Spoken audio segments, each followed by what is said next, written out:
Let's do it. Another one. Another one.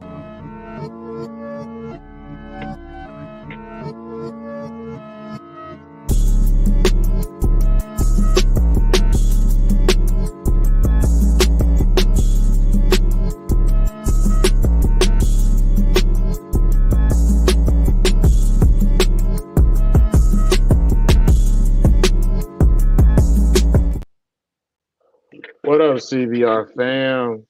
Welcome to What's another going on, y'all? installment of the Chondro Bar Room. And we appreciate y'all for coming down. Before we start the show off, I'm going to let y'all know something. Hey, man, I love this man, Keno, man. That's my dog. And I appreciate him for everything he did for me while I was in Tinley, while I was in Chicago for Tinley. But, I met some new people, saw some people I've seen before. Shout out to Keno, first of all, Sam, Andy Middleton, um, who else? We got Adam Salad, Bill Stiegel, Adam Dre. Salad. Shout out to Shout out to Salamander and our his boy. wife, Shout out to our boy and Dre. Dre. Dre, we love you, Um, dog. You know we do. and James. He's getting into chondros now. Well, we got a lot of people. Cousin Pete, Jeff Hoschel. Pete at Extreme Jungles, Jeff Hassel. You know, shit, man. Who Who else? else? There's some other We people, got but a we lot of missing some people. people. Yeah, we We missing missing some people like a people. motherfucker. If we miss you, we sorry. Oh, Julie and Todd. Julian Ty Gavin. See, we keep Who going, else? bro. The David guy that Newman. they got David Newman. We got David Newman, bro. Shout out Dave D. We got some Yeah, with Dave D. Dave D in the works, bro. Dave D cool and the motherfucking fan. Yeah. But Hey, yeah, tell me was man. a blast. No, I ain't gonna lie. Besides it being ball python having heavy in that motherfucker. Bro, there's so many fucking ball pythons. I got after like the first day, like I just like, bro, I'm tired of seeing fucking ball You was, pythons. bro. I That's saw why so many. I saw that's why so when I go to the tables, bro, I just look for the not for sale stuff. It seems like that's the most interesting shit. Because everything else is about the same. bro, seeing $25,000 fucking crested geckos was fucking. It was insane and aggravating at the same time because just like 25K. who the fuck wants a 25K crested gecko? I know some of y'all keep crested geckos, and I'm not shitting on crested geckos, but I ain't never seen a crested gecko worth 25K.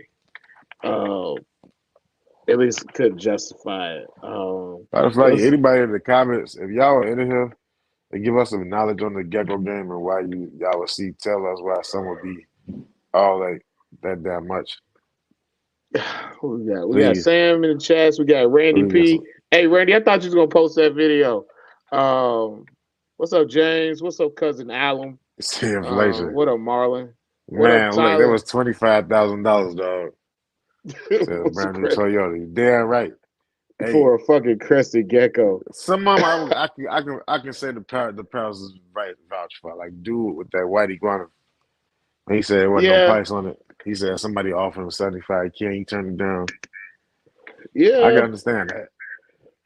That boy was white, boy. That white iguana. I'm gonna post that sooner or later. That was cold. I ain't gonna lie. yeah. That white iguana was nice. It was a few. It was a few nice monitors there. Yeah, there Um, was some nice monitors. Mike, I like how Mike monitors had his monitor set up. That was cool. He had like 3 different monitors there. Also, man, I'm gonna be honest with y'all, bro. I'm not trying to be hateful, but listen, if you gonna go to any of these NERBC events, make sure you get yourself a VIP ticket because once VIP time is over, that motherfucking building's gonna stink like a motherfucker. It's gonna stink like a motherfucker. Just so you know, Hey, it's VIP gonna be was stink. more. It was more It's gonna fluid be, too. It wasn't a lot of people up in there. They had bongo lines, families holding their shoulders. bro. It's gonna be stanky as fuck in there once they let the unwashed masses and But you know what? You asses. know what's crazy? Just paying attention to like the last shows, bro, like Daytona and like Hamburg, like Tinley, bro. It's like everybody, each show somebody said like it was foul up in there, like it smelled like real bad body odor. Yeah, man. I walked past some dude that literally smelled like a turd And I'm just in trying to hot figure dog out, water. Smelled is like that like a, shit in hot dog water. is that like a, you think that's like a reptile keeper thing? I think, I think, yeah, kind of. Like, maybe, Some you bro. think like some reptile keepers just don't give a fuck and they just let it go. They just I let think they everything just, go. I don't know, they just got the fucking Assy McGee scent the entire time. Uh, I don't know. I don't know, man. Maybe they get, they go ahead and get a crested gecko and they start thinking that they should become a crested gecko. And the first part of it smell like a dirty ass gecko cage. So look, I think you that's need the like start of Chondro it. Bar Room members. What we gonna do is we gonna set up a dinner for us next year. Me and Trav gonna set some up, right? Don't be coming up in that smell like gecko shit. Yeah, make sure you wash your ass. Don't And if you come in coming in there. smelling like ass, I'm gonna call your mama. I'm gonna ask her did she not teach this child how to wash his goddamn ass. I'm gonna ask her. Hey, for the record, none of the people that we took pictures with smell like ass, Yeah, but it was like the yeah. families. I would be honest, man. All the Chondro people, they was all clean. Uh, everybody we took a picture with was clean. Everybody. You go sleep. But Nice just one. people in there, man. It was stinking at a Good work motherfucker. today. I ain't gonna lie. He said it was Uh, thinking, huh? yeah, bro. I'll be honest with you. Arlington didn't smell like that, bro. I think Texas people wash their ass better, bro. I'll be honest with you. Hmm. I think that y'all got some. I think that y'all got some What up, some some Chuck? people out in the sticks. What up, Chuck? Some people out the sticks of Chuck, Indiana and Illinois Chuck said smelling. Sam, the Sam was up in that smell like ass. Oh no, he was just no, he was No. acknowledging Chuck. My fault. No, hey, my bad. Hey, shout out to the No. sponsor, by the way, man. Chris, Chris. Next year What we up, need you at Chris? Tinley with us, man. Next year we need you at Tinley with us. You gotta be there next time. We It's a need you bunch of with people that us, gotta be man. there. Chuck, you gotta bring your ass like you was supposed to. Yeah, Chuck, Billy DD, Billy Hoffman, you gotta come. Bill Hoffman, Even if they gotta everybody. But put you in the especially booster Chris seat though. on the Chris, you our plane, you sponsor. still gotta come. You our sponsor, Chris. It's only right, man. You gotta be there with us next year. Chuck, you better bring your weird face looking ass with your fake looking You mustache gotta you get like you VIP penciled too. on. He's yo He salad said man. that's As he why he said did for a minute. for a minute, yo salad. It was stinking. It It was smell like stinking. ass. It Y'all was have to go stinking. outside get some fresh air. It's like God damn. I don't know what was going on in there.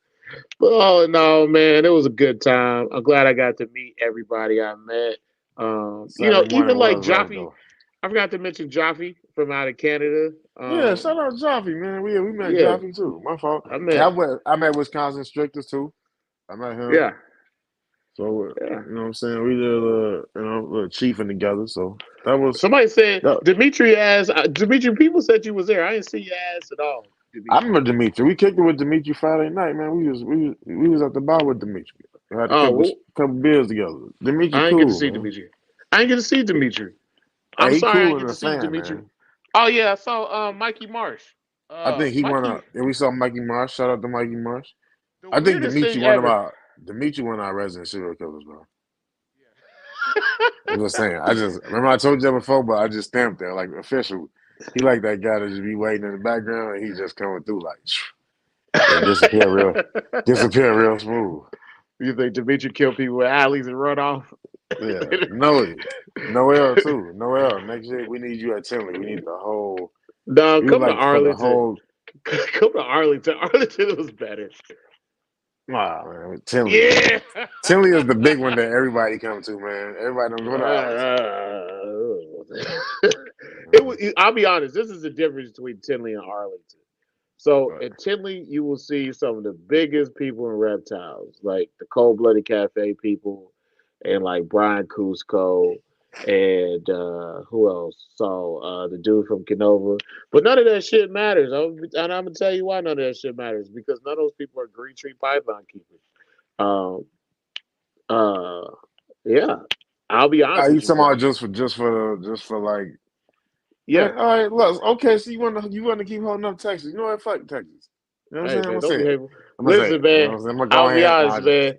I'm The gonna go ahead and party, say it. You know what I'm the saying? party at Bills was a banger too, You man. from That Memphis? was mix bus. You from Memphis? You all on Texas dick? You know what I'm saying? Nah, bro, don't be hateful like that. I No, got I'm family just in playing, Chicago. y'all. I brought my I'm ass just up there to playing, see your y'all. ass. No, I'm just Listen, playing, y'all. I agree with him though. When you just think about it, I think you're gonna be more around chondros.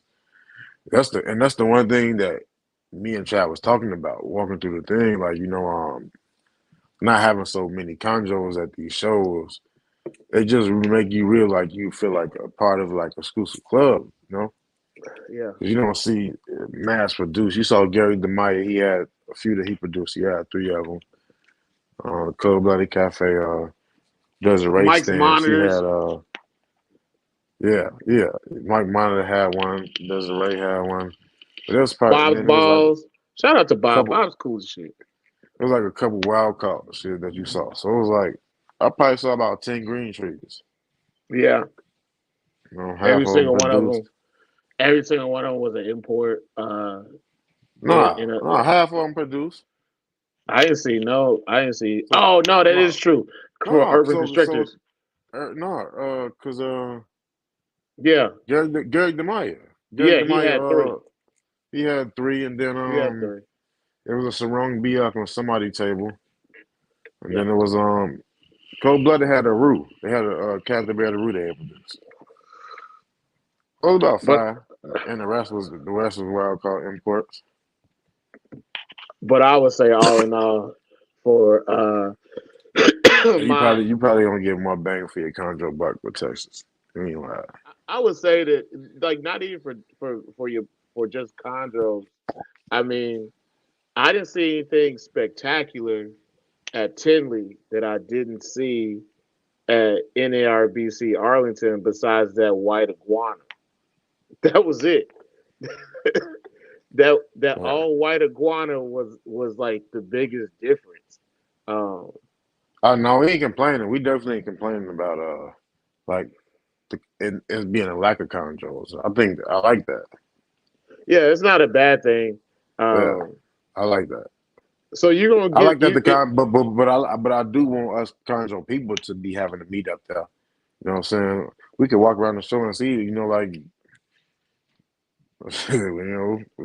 what they ain't got what we got. Bro, I'll be honest with you. And this is something that I see walking through Tinley Hand and attack seeing. it. Hand attack it. So, That's one green trait, one green addiction to another.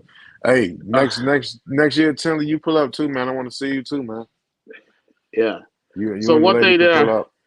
I realized, like, I saw $10,000 ball pythons, $20,000 ball pythons, and I'll be Yeah. honest with you. This is from my own perspective. You can put a huge ass price tag on a ball python. I don't think it's better than most, like the worst of the raggedy green tree imports. And that's my personal opinion.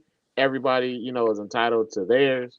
But just seeing a million ball pythons is Bro, when you started the show, rubbing your hands like Birdman, I knew you was gonna start shooting shots and throwing shots the whole show. bang bang. But but I enjoy, kicking it with good people, man. Walking around, uh, and it was a good time.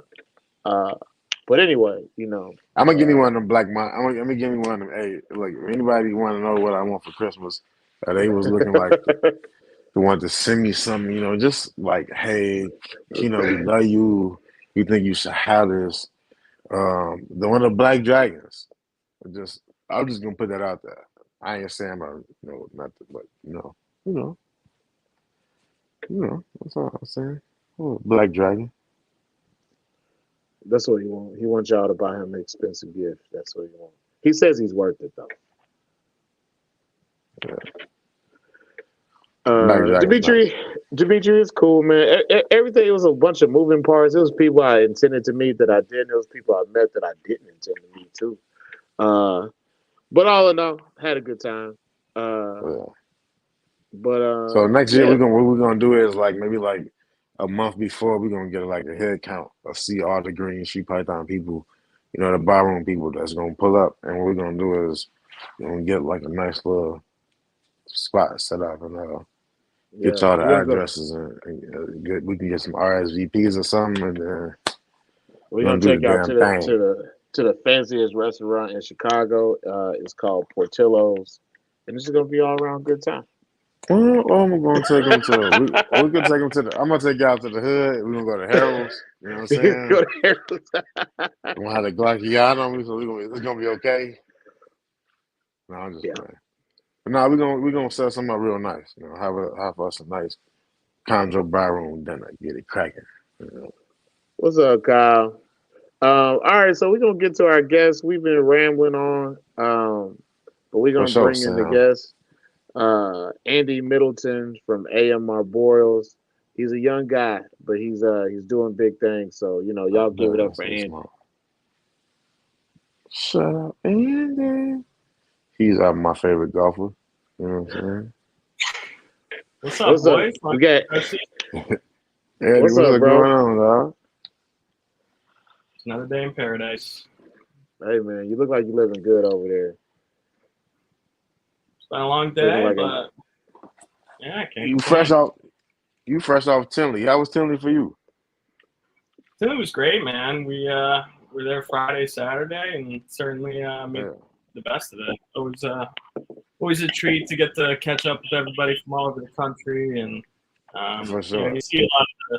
I do Daytona every year, and you see a lot of the same people. So it's good to break it up, in different parts of the year, and just all around a good time. So yeah, I Good. can't complain. What'd you think of the ball python saturation? The ball python heaven you was in. Yeah, there no doubt. Just like every other show, there's a That lot of was ball it was a pythons. it was a You know, couple. It was a couple, huh? yeah, Me too. there's a couple. But the fun time to me is getting in the doors Friday and going table to table trying to find those gems. You know what I mean? And there was For certainly sure. some, no doubt. So albeit there's a lot of geckos, a lot of ball pythons, a lot of the textbook, common stuff. There's always plenty of gems, especially at shows like Tinley. So. I'm gonna give you a monitor. I swear I'm gonna give you one. I want to get a black monitor. That's what you want. That's what you want for Christmas, Andy. He wants you to spend some of your PGA Tour money on him. Buy him a Black Dragon monitor for Christmas. He said you got it. He said you're the next Tiger Woods. That's a donation. You know what I'm saying? It's not a GoFundMe. He said it's a drop in the bucket for you. You balling. I'll keep it in mind. It's like white. It's like White Panther Woods.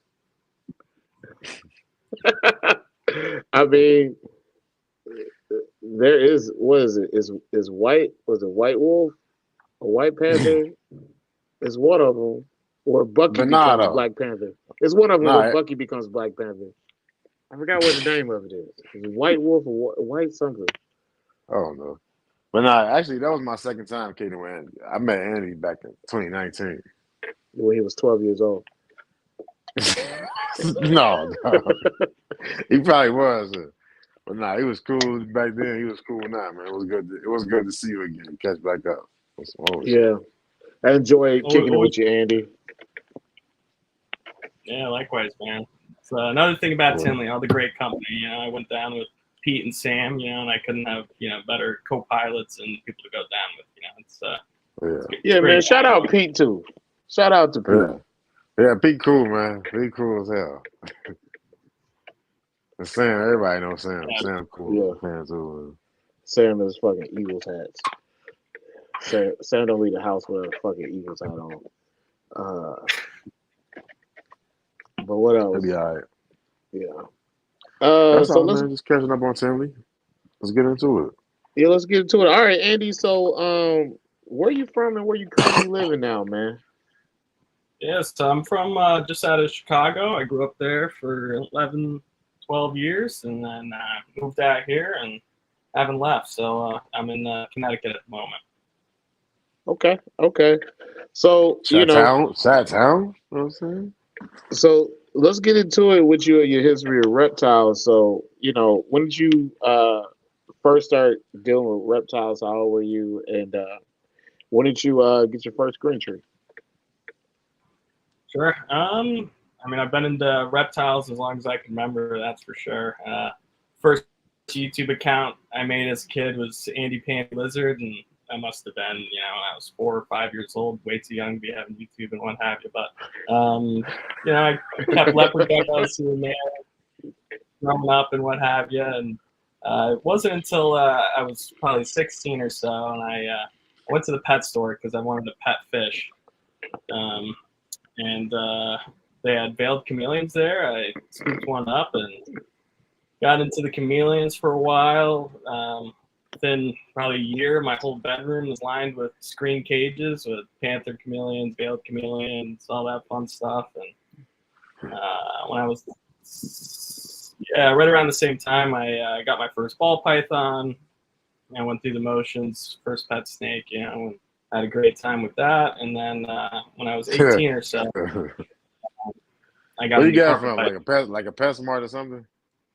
Believe it or not, I caught wind of the White Plains Reptile Expo, and I bought couldn't tell you what it was, but I bought a ball python from Nice Balls. That was my first snake. So yeah, ever since then I've been keeping snakes, and got into carpet pythons very heavily for a while, and transitioned out of that, and just in my local Connecticut reptile group, and this guy posts up captive bred green tree pythons, which was the first time I'd ever said that or seen that, and I was already very interested in getting into them, and I exchanged a couple messages with the guy. I went back and forth. Turns out he was 20 minutes from me, and said, "Well, you want to come check out some green trees, see if it's something you want to get into?" And went over there, and it was James Oakdahl, as I'm sure a lot of people on here know. And Get the fuck out of here. That's how you met. That's how you met James Oakdahl? that's how I met James. Bro, get out of here, dog. I never knew that. That's fucking crazy. Yeah, and at the time, James had an insane collection with tons of different stuff. He's got a sick collection now, but at the time he had even more than he does now. Just walls lined with blue chondros, high yellow stuff, melanistic stuff, you name it. He has it all. And to see that from a guy who's never seen a captive bred green trees, walking into James's house and seeing Boland's pythons and just walls and walls filled with chondros. I was. Bro, that's crazy. I'm still tripping out, dog. All this time, I didn't even notice how y'all met. Yeah, man. For you to meet him like that, that's wild. Wow. I knew nothing about him at the time and whatnot, and right. Yeah. You just knew this dude that just offered you to come and check out some snakes. Yeah, so Wow.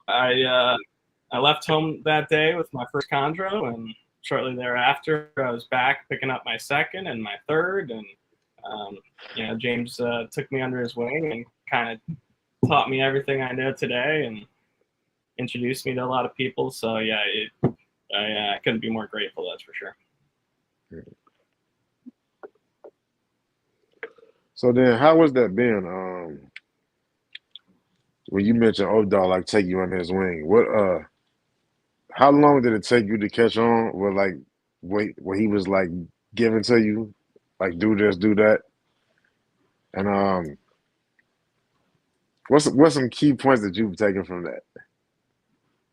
Yeah, I mean, right away I was listening to everything he was telling me to do. It's pretty evident that he knew exactly what he was doing. So whatever he said, I listened to.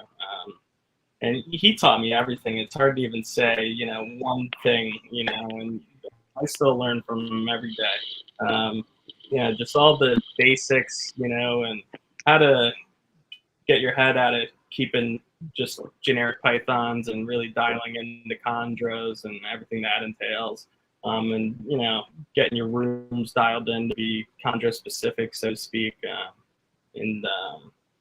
Yeah, it's hard to point out, a couple things. It's just like everything down from feeding schedules, to what to put in the tub, how to set up a tub, how to set up a rack, how to program a thermostat. Just everything I thought I knew. It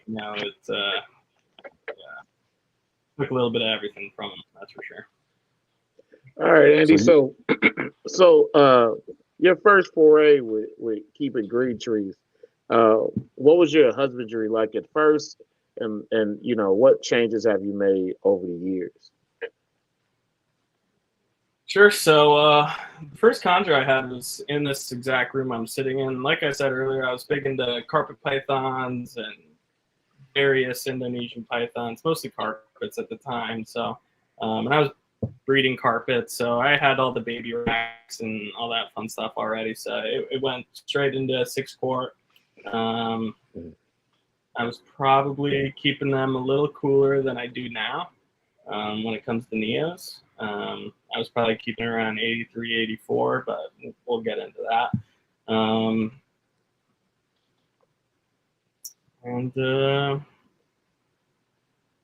What was the second part? What has changed from then till now? And you started off mostly with babies, right? You didn't start off with subadults, did you? Yeah, I started off with babies right off the rip. Okay, that's different. Yeah, so a lot's changed from how I kept them then to how I keep them now. The room I'm sitting in now is, I only keep chondros in it, apart from 2 random pythons and emerald tree boas. But I have the ambience in the room dialed in to what I feel is ideal for chondros and what they operate, the best in. Just everything's different, that's for sure. I don't know if you want to get into specific husbandry. Yeah, you mentioned the babies. You mentioned the babies. Talk about that. You said you was keeping them at 83, 84, and what you're doing now. Yeah, so when I was getting into green trees, that was kind of when, the whole community and everything I was reading online was gravitating towards keeping everything cool. So naturally, I did that. And I don't know if this is coincidental or what have you, but with those first 2 chondros I had, 2 captive bred babies, perfect in every way, as well as neonates that I got shortly thereafter, I was having a lot of prolapse issues. At one point, 70 to 80% of my chondros were prolapsing for, at the time seemed like any apparent reason. So after talking with some folks, I raised my temperatures and I adjusted my nighttime temperatures. So now I keep my babies probably at a median temperature of 83, 84 over a 24-hour cycle with a hot spot at 89 during the day. I know that's going to sound really high to some people. And, a lot of people wouldn't think to keep their chondros that high. It felt very unnatural to be doing that at first, but ever since then, and switching to bottled water as opposed to using my city water, tap water, I haven't had any prolapse issues.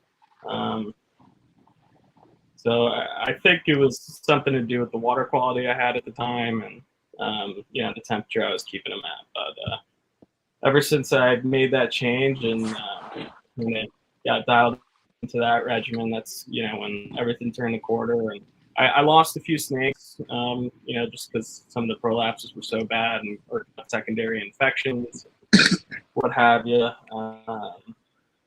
But apart from that, everything got on the right track, and just like everything is today. So will you get into the specifics of your husbandry changes? And did your feeding changes too? Sure. So when I first was keeping Neos, I was probably keeping them, like I said, 82, 83 for 8 to 10 hours a day. And I wasn't really controlling my ambient temperature too much. So I'm in a basement, that's where my snake rooms are. And in this room specifically, the walls are insulated and whatnot, but it's all foundation around me. So, and without a secondary heater or something, my temperatures can get quite low in here, which is kind of was ideal for me because one room I could keep all my chondros in, and then the other room, you know, I always dreamed of keeping all my other cold pythons and whatnot, like diamonds and bullens and all that fun stuff.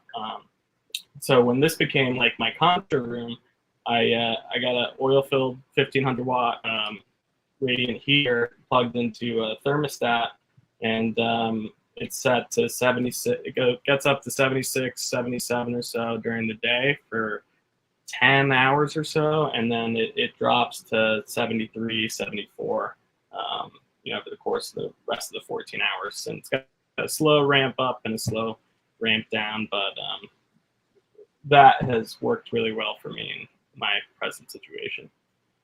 Additionally, I keep the heat on during the day. This is just for Neos specifically for 14 hours. And like I said, they're at the thermostat set to 89, and that's what I read at the back of my tubs. So, yeah, that's pretty much it. What about so Keno had a question about feeding the Neos. How does that change? And your adults. What changed about the adult? Did they change it with adults too? Yeah, so I used to be a lot more reluctant to give as much food as I do now. Like I said, when I was getting into it, everyone was talking about keeping your chondros too warm, and you know, everybody feeds their chondros too much and all that fun stuff. And so naturally, I just from reading stuff on the internet and going against my buddy's best judgment, and I was feeding every Neos, that is, every 10 days, 2-year-olds every 2 weeks, small meals and whatnot. And I think I was also afraid to overfeed him just with all the prolapse issues I was having. But when I would go visit people's collections that have clutch mates to my stuff, or I would go pick up a snake from James and I would go back to his house and see the babies a couple months later, all of my snakes were much smaller than all the clutch mates. And I think I was a little too gun shy when it comes to feeding. So I have some snakes here that are 4 or 5 years old, and they're a lot smaller than they probably should be, or they're not in. You know, some people are thinking about breeding females at 4 years old and whatnot, and I have a female here that's 6 years old that I'm not sure, you know, I'm going to pair up with this year. You know, so since then, and once I got all my temperatures dialed in, I was really content with how everything was going. That's when I started to feed more appropriately, and John said it best when you guys had him on. Like, now I'm looking for opportunities in which I can get meals in them after they defecate, and you know, whatever the opportunity is. So the feeding has changed significantly, and now I have 2-year-olds and whatnot that are the size of my 3 and 4-year-olds. You know, so I've certainly been able to see, you know, the kind of food you can put into chondros within reason, you know, and take advantage of their growing years. So, were you keeping the babies over paper towels or water? So I started with water, or no, I started with paper towels. Then I went to water. Then I went to paper, and now I'm back to paper towels. I don't think I have a good reason as to why I switched. Just to try different stuff out, I suppose. But it's for babies. It's paper towels. Okay. Okay. Yeah. So as it goes on with having the adults, you say that you're using an oil heater. Do you use like radiant heat panels at all, or you just keeping it just strictly ambient? Yeah, so everything has supplementary heat. All my racks, you can see some behind me. The smaller Canberra tubs up here, the 12-18-9s have back heat, and the step up from that, the bigger Canberras, those have belly and side heat. So not too different from the Neos, other than I keep them a bit cooler, and I keep them on paper. Okay. And yeah, and then I'm kind of in the transition period right now of getting everything into. Now that everything's finally getting up to size and what have you, is I just got all my new caging in. So that'll be a big project here in the next couple months, getting that all together. But yeah, I'm refitting out these rooms with all new chondro caging, new cages for the other stuff I keep and whatnot. But I tried a lot of the different cages on the market, the Bow Files of the world, the Vision cages, PM Herps, the old PVC cages.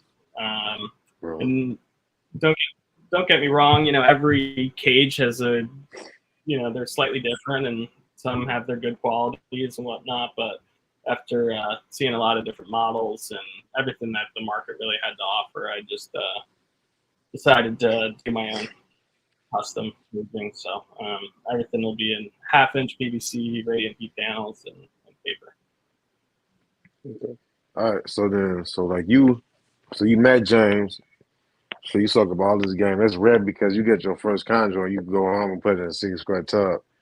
And then that's like the perfect thing to do when everybody do some eye shit, exoterra or some contraption, whatever. So how long were you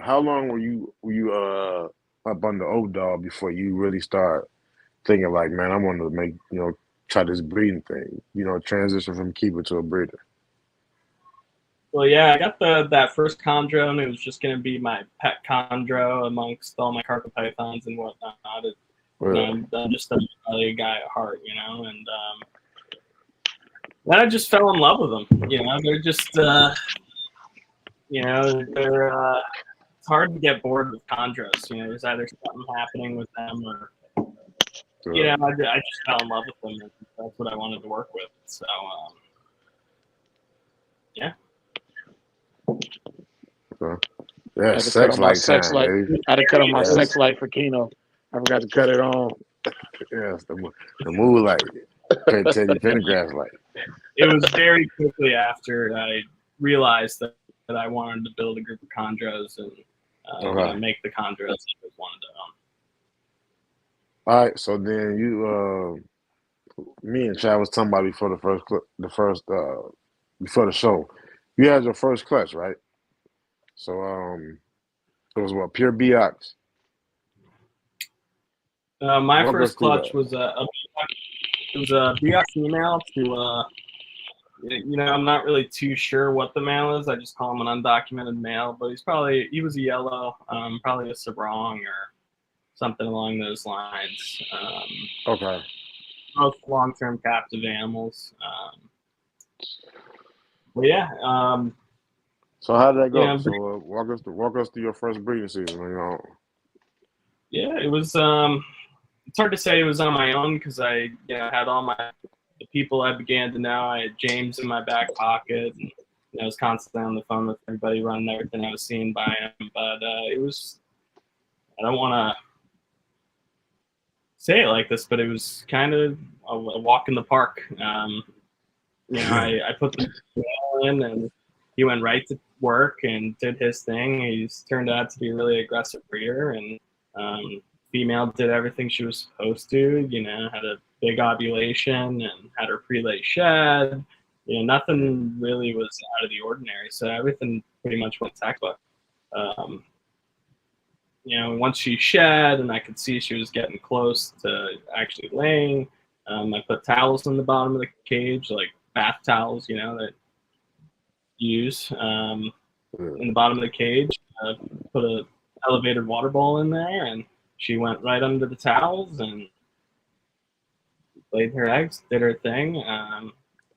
Then, I wasn't a stranger to, pulling a python off its eggs or incubating eggs, right. Or anything like that. So I think that helped a lot. But how'd you go about cycling? Did you temp or did you feed cycle or anything? Yeah, so I temp cycled. I dropped the temps right around this time here in Connecticut. I start to feel the drops in temps in my basement around mid-October, closer to Halloween. Yeah. And then, so I dropped my temps for a couple weeks. Probably brought the nighttime down to, 74, 73.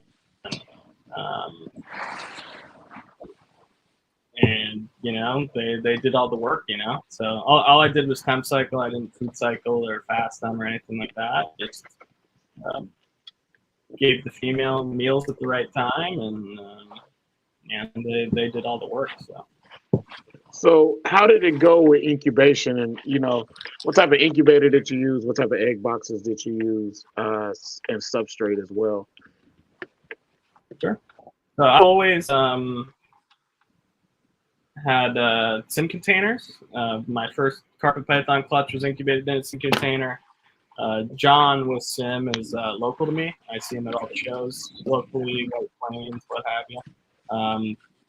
So I had ready access to sim containers. That's all I'd use. Don't fix it if it's not broken. And threw them in a hot box incubator. Like on day 52, they began to hatch. I think I had 7 good eggs. I should have probably wrote this down for the show. Handful of slugs and 6 of the 7 went for distance on my first clutch. Before we, so I got 2 questions. Like, what temp did you incubate at, and why do you think you got so many slugs? Do you think it was a pairing time, or the male wasn't there long enough, or what do you think caused the slug issue? Yeah, I incubated that at like 87.5, between 87.3 and 87.5. That's just kind of my same temp I incubated at. Yeah, pretty much what everybody else does. Wet chamber in the incubator, it's distilled water bottles packed to the brim. What everybody else does for the most part. Yeah. Sorry, Travis. Forgot the second part of your question. So, what do you think caused the slug issue? Do you think it was timing, or the male, or the female? What do you think is the reason behind the slug issue? Yeah, I think I'm probably at fault. In the room that I had them in, I had them away from all my carpet pythons and whatnot. It's what I referred to as my cold room. The temperatures would get pretty low, especially when I was pairing them up and female ovulated and was going through gestation. I'm thinking the female spent a lot of time away from the heat panel. I didn't see her under the heat panel a lot, despite the ambience in the room being so cold. And I just attribute that now to the heat panel working really hard, running at 100%, trying to get to the set temperature. That I don't know. This kind of gets into a whole another thing. But I felt because the surface temperature of the panel had to get so hot and so much power was being put to it that it's just try and see through a snake's eyes. I don't know what they see, but if it's anything like predator or whatever you might think it is, that they obviously pick up on thermal cues and what have you, that it's just something they want to stay far away from. It's very unnatural for a surface temperature, what have you, to be that hot. So, that's why I think that I didn't have the best fertility, but it's hard to know. Yeah, I don't think anybody exactly knows, but it's always interesting to hear one person's reasoning for why they think it happened. Yeah, and on that thought, that kind of gets into why I keep the ambience at what I do. My whole goal with all of my heat sources, whether it's cages, racks, and whatnot, is to have the heat tape or whatever the given heat source is, have to work, but not have to run at 100% or whatever your set, percentage is on the that or what have you.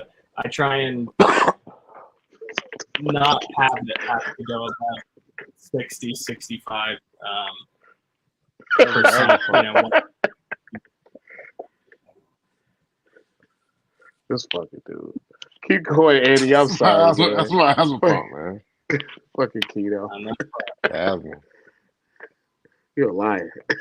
That's what you are. I do got asthma. You do get asthma, but you're a liar too. Two Wow. things can be true at the same time. Are you trying to slander my name in the middle of any talking? You know what I'm saying? Slanderous behavior, man. Jesus. We get a good guess on you can't even control yourself.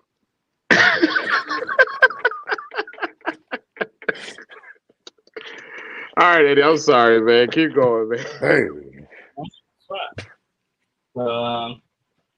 Yeah, that's kind of. I messed with my thermostats a lot and played with my ambient heat to get it, see all the heat sources running how I felt was the optimal. Right.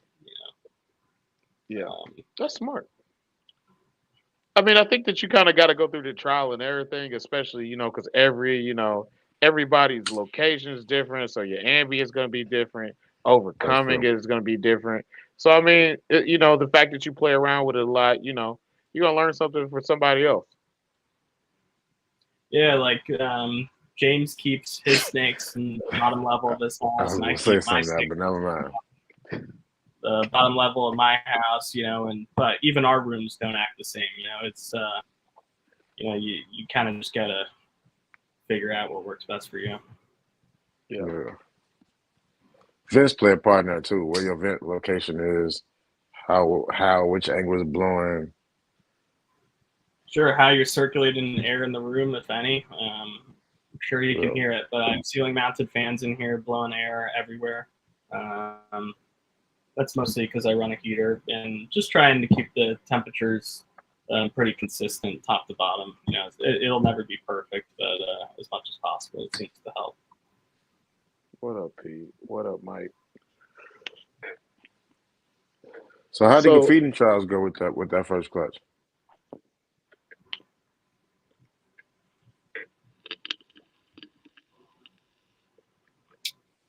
What's that? Mm-hmm. So you said the breeding part was easy with. You said the breeding part was easy with the first clutch. How did feeding trials go? Feeding trials went all right.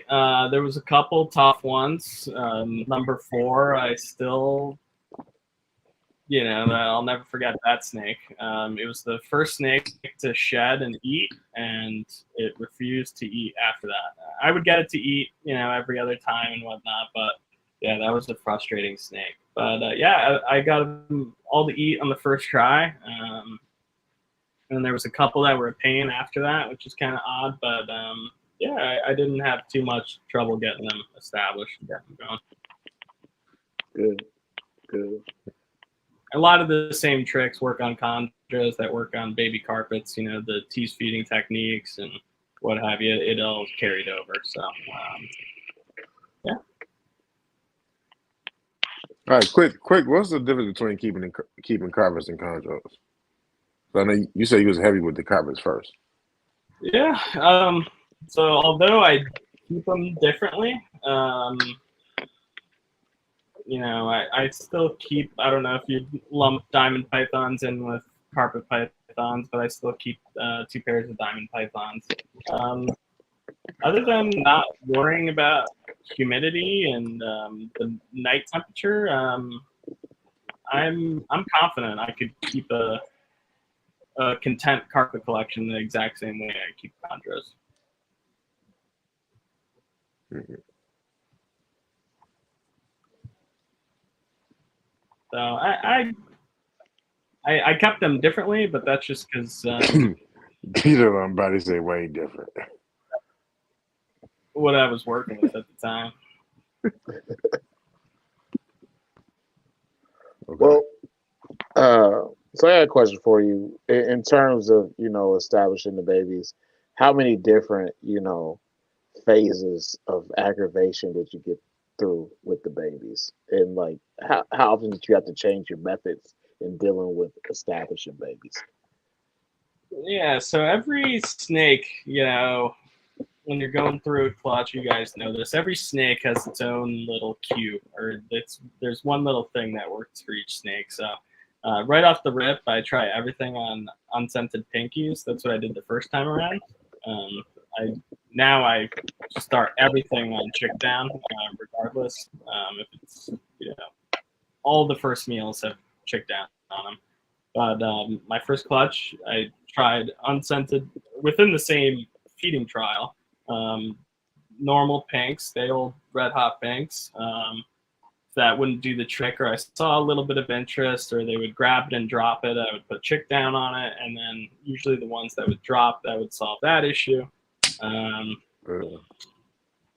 what I also had with some of them is they would grab it and wrap it, and then I would stand like a statue and whatnot, and one little thing would distract them, and then they have the pinky twiddled up, but they're looking around, checking everything out, mostly checking me out, this big monkey in front of their tub. And then I would just feed them another pinky, while they're out looking and whatnot. And the key is to try to get the first pinky out of their coils, while they're eating the second one whenever it loosens up at the right time and whatnot. But yeah, I threw the whole book at some of these babies, no doubt. Chick down, offering multiple pinkies if they have one coiled up and they get distracted. That worked well for me. And getting a little more aggressive than you think you can with them to really get the stubborn ones yeah, that's to go. true. Yeah, you gotta have a little GTP Ike in Yeah. you. Why's it gotta be Ike? Why the fuck's it gotta be Ike? But look though, I had one of my babies did that, right? The whole one, and I feed it another one, and my stupid ass, I walked off for like 5 minutes to go check on something, and I came back and they had ate both of the piggies. Yeah, that shit happened twice. That's not a bad thing though, because I've had it happen once. They just don't want to eat the next 5 days or whatever, but it's a good thing. Yeah, he went like about 10 days without eating that time. Then got back on schedule.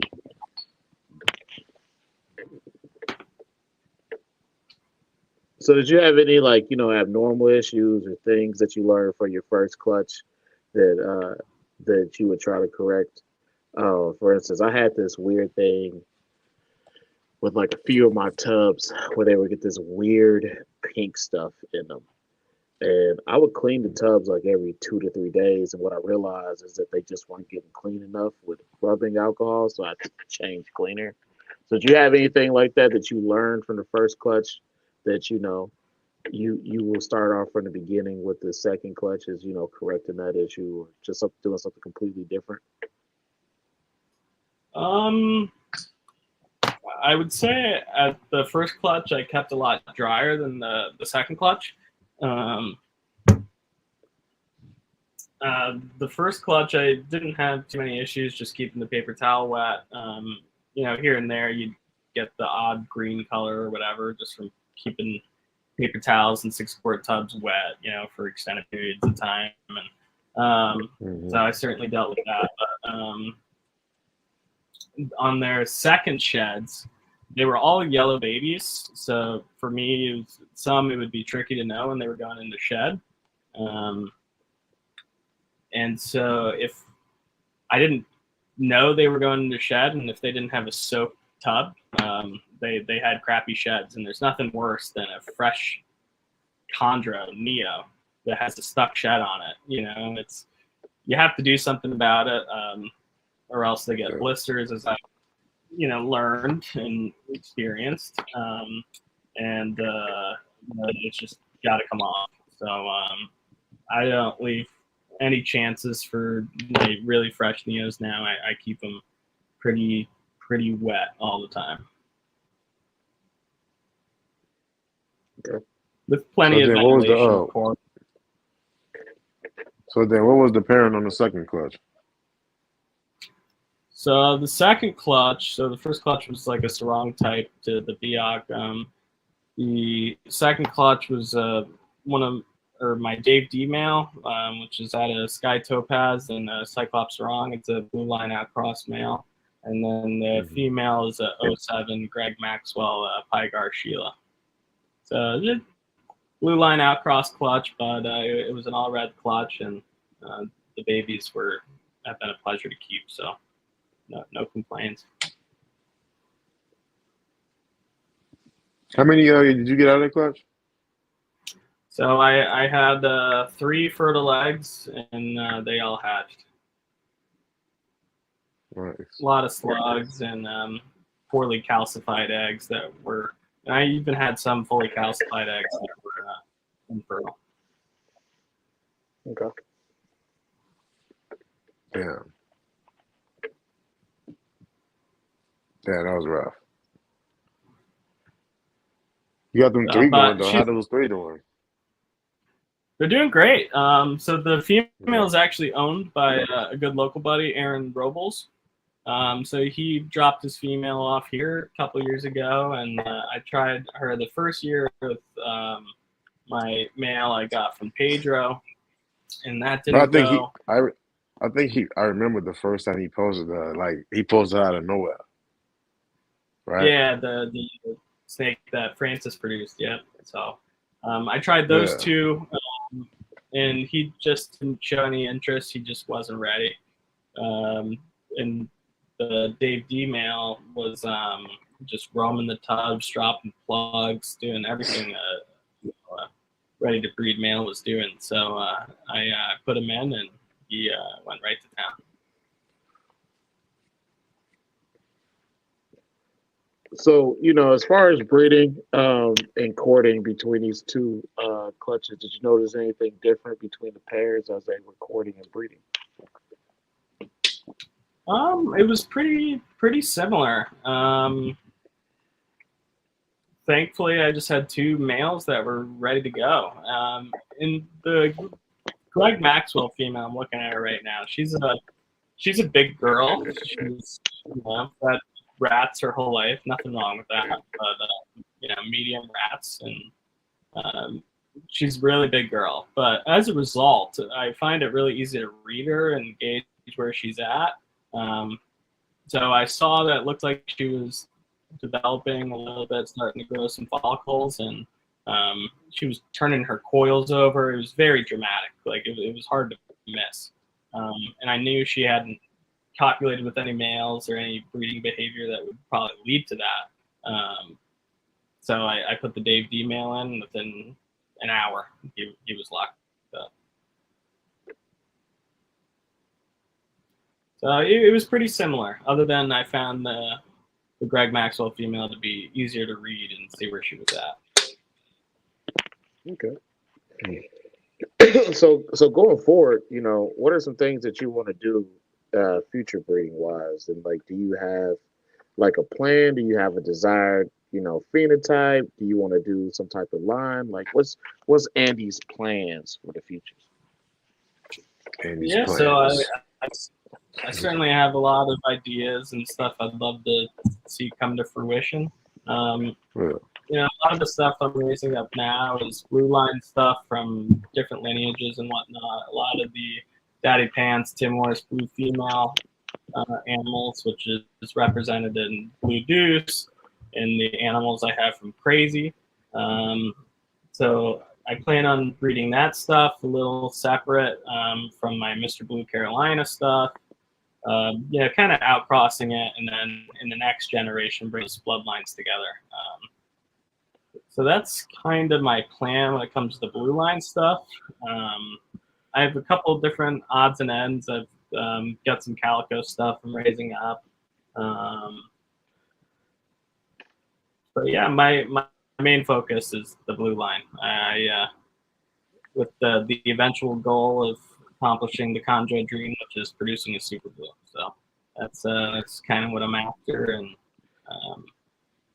I would just love to have the wall of blue snakes, when like I saw when I walked into James's house, So that's the thing I'm chasing. So that brings me to another question. Do you feel it's necessary to outcross, the blue line stuff or any other Come on, designer dog. stuff. You just really gonna just you just gonna take it off my iPad right here? I didn't take it off your iPad. You You took just one from me gonna last week, so you just so gonna fuck take you. it right off my iPad right here, bro? Fuck. So fuck you. You took mine last week. So do you feel it's I necessary to outcross, designer animals with, other localities or any other, snake, in order to, get healthier clutches or for whatever reason you may do it? Yeah, I think it's extremely beneficial. I haven't produced many blue line chondros, or worked with a ton of them, but I do have good buddies that have substantial collections of them, and that's their bread and butter and what they do. And a lot of the stuff that I acquired early on was really tightly bred. I mean, if you take a look at some of these pedigrees, there's a lot of sib breedings, Yeah. niece to mom. A lot of stuff was bred really tight. That was just kind of Niece to how it mom, you was got done. lesbians? You got lesbian chondros over there? Niece to mom? Uh, Lesbian He said incest he's the chondros? mom. Alabama, that's never mind. I ain't gonna say that one. you know what I mean. I know what you mean, man. I'm just messing Sons with to you. moms and But yeah, like the son back to the mother, the father for three daughters, Grandchild to grandparent. I mean, I think that brother to I feel sister, all that shit. a lot of stuff with the grandchild to grandparent. I mean, a lot of people say that is okay, but yeah, Andy, explain why you Especially y'all definitely people think in the that South is the think right that's thing to do. okay.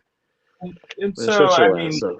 understandably so, when you're proven out a new trait, no matter what the species is or what the mode of inheritance is, that is what you do. If you're looking to prove out a physical characteristic as soon as possible, I mean, I don't fault anybody or anything like that. Don't want it to seem like I'm talking any back or anything like that, but No, it but has, this is just your opinion. Giving your opinion. Yeah. In the last 10, 15, maybe even 20 years, it has become apparent that you can produce blue chondros or whatever the look is you're going after, with diverse lineages. You don't have to breed sister to brother, in order to blue chondros.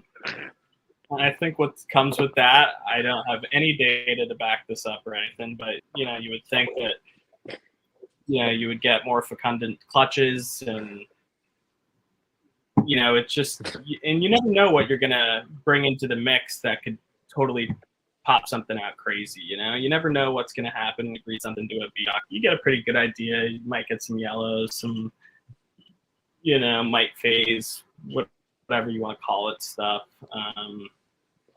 But I just think there's no detriment to doing, outcrossing and breeding those animals back together. And I think it's, keeping the future of chondros in mind too. I mean, we've been working with the blue line for 50 years, and you'd love to see that go on for another 50 years and whatnot. You'd hate for the reason that blue line chondros aren't around when our kids or whatnot aren't, are our age looking to get into snakes. It's because, everything was too tightly bred. And you see it happen in other species and whatnot. So I don't have much proof of inbreeding depression in chondros and whatnot, but, some of the lines out there disappear. I'm sure you could think of a couple. Most of them.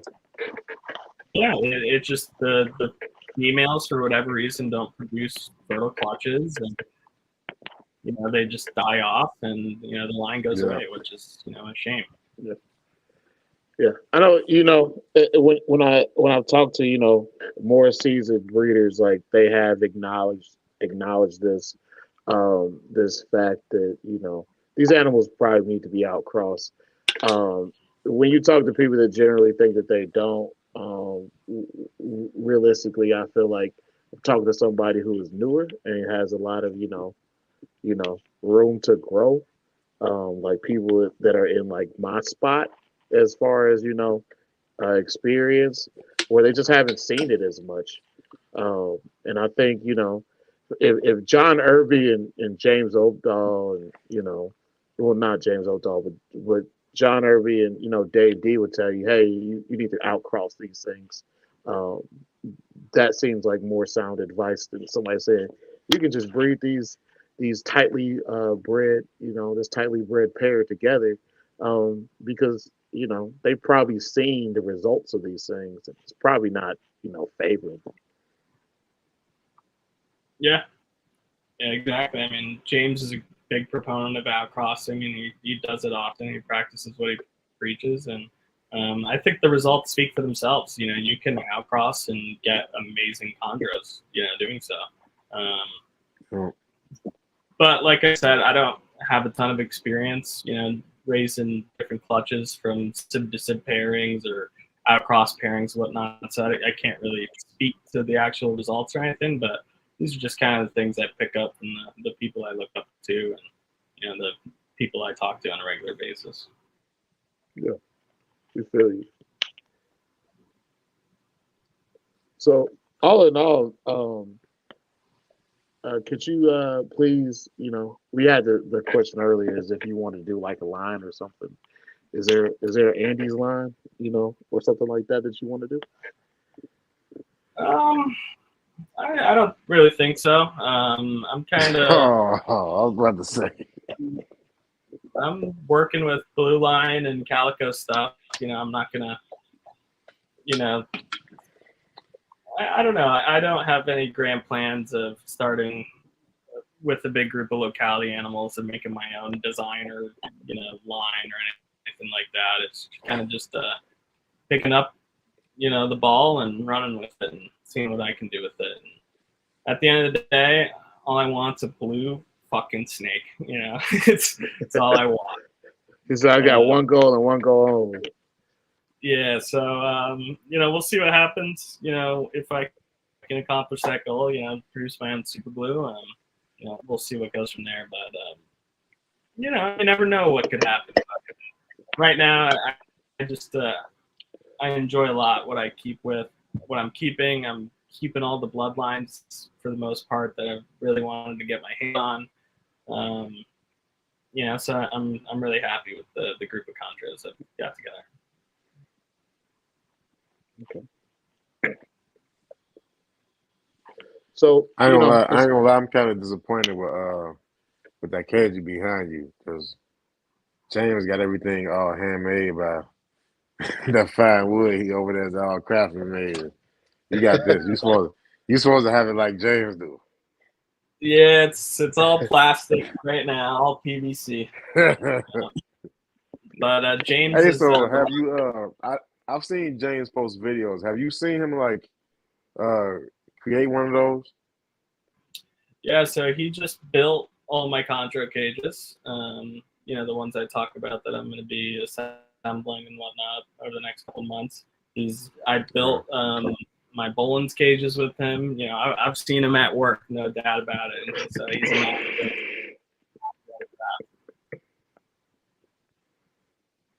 Man, dog, when we get along with hopefully you probably gonna have to be there and he hold his hand. Yeah, it might be the case. We'll see if I got. You have to see his cages, man. Yeah. They beautiful, Travis, man. We're gonna show you. Yeah, I haven't seen them, but yeah, I can't wait till Andy's get his set up, man.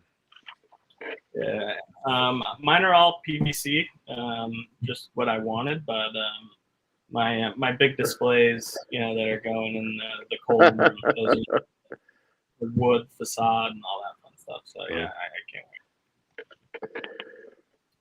Yeah, Sam's right on the money there. You and Pete both.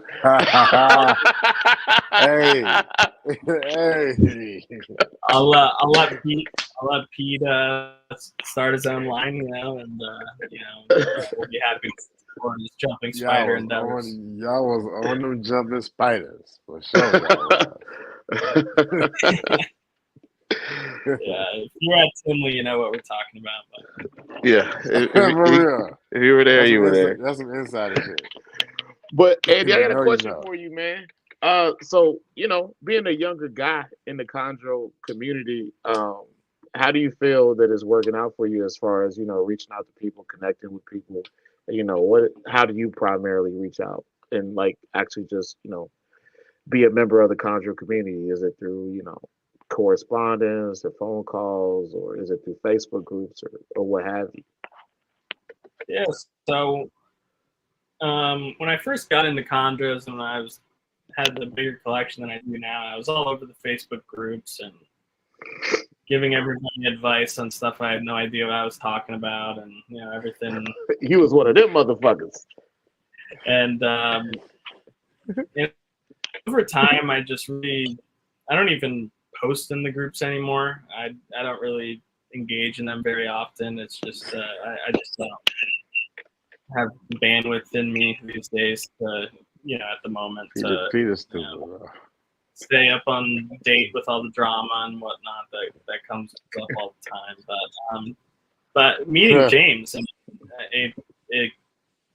James really put me on and put me in touch with all the people that I call friends now. My second or third chondro was from Tommy Budway, so he put me in touch with Tommy, and Tommy's a great friend these days.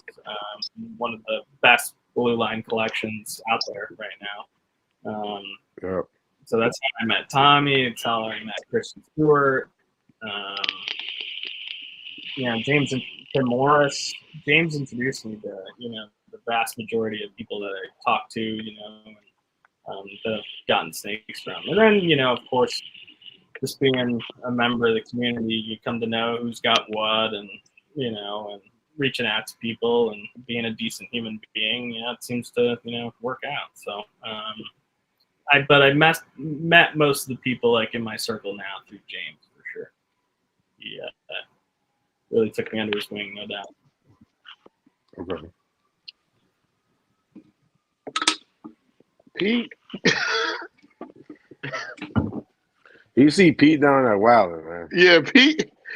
Hey, Pete, did you see the humongous retic? What was it? The snake hook. I know. Pete saw the snake hook. Yeah, no. Got a nice long look at that shaft and twisted it, and it was found himself a good one. He said, "I need to be dominated." Yeah, Pete want to get dominated with that big ass snake hook with that fucking big ass metal collar. He do, bro. He do. Straight up. Pete, you a greasy motherfucker. Pete was I just wild, want you to know bro. that. Pete, Chad, you ain't see how he was. You ain't see how he was. You ain't see it. You wasn't there. You wasn't there. I saw Friday day night. two. I saw day night, two. Dog. Oh, you saw him too? He was doing this. I saw him day two. I saw enough of it. I saw day two, Pete. Dog, bro. He was like a little puppy. Oh, you wasn't there when we made him to go try to talk to the jumping spider. No. You wasn't there. Did he go over there? Yeah. He was on fire. I was trying to get Eddie to go talk to somebody on Friday night. Like, Eddie, go ahead, man. Pull up. I'm sorry I couldn't be there for you with y'all Friday night. I had to take my wife out. It was a birthday. But, I got enough of you motherfuckers on Saturday. So. Good times, no doubt. Yeah. That's why I hope y'all come down to Arlington next time. He said, oh, yeah, pink tips. You going to Arlington, Andy? What's that? You going to Arlington in April? We'll see. I kind of have my yearly show circuit, has been Daytona and Tinley now. So I think that'll be kind of my annual trips, sitting down to Daytona every year, Right. Of course, Tinley whenever I'm able. I'd love to check it out. I'd love to check out some of the shows on the West Coast. A lot of these super shows in different parts of the country, they have different stuff that like out of Daytona, it's a Chelonian heavy turtles and Taurus heavy show, as well as cool lizards and whatnot, and it's a lot of stuff you don't see up in Tinley and the West. Don't get me wrong, there's people that bend both shows, but it's just the climate and what does well outdoors in Florida and all that fun stuff. You see a lot of stuff there that you won't really see everywhere else. But so for that reason, I'd love to check out all the big shows. I wouldn't be opposed to going overseas and seeing the ham show and stuff like that. It would be cool to see it all. I'll make it to Arlington very soon. I don't know if it'll be an annual thing, like Daytona is for me. Yo, P said you got to go with him. He said you're coming. Hey, I'll definitely be going to Arlington at some point, no doubt. My time off. Hey, Jeff, you gonna come to Arlington? You gonna bring it? You gonna bring your company?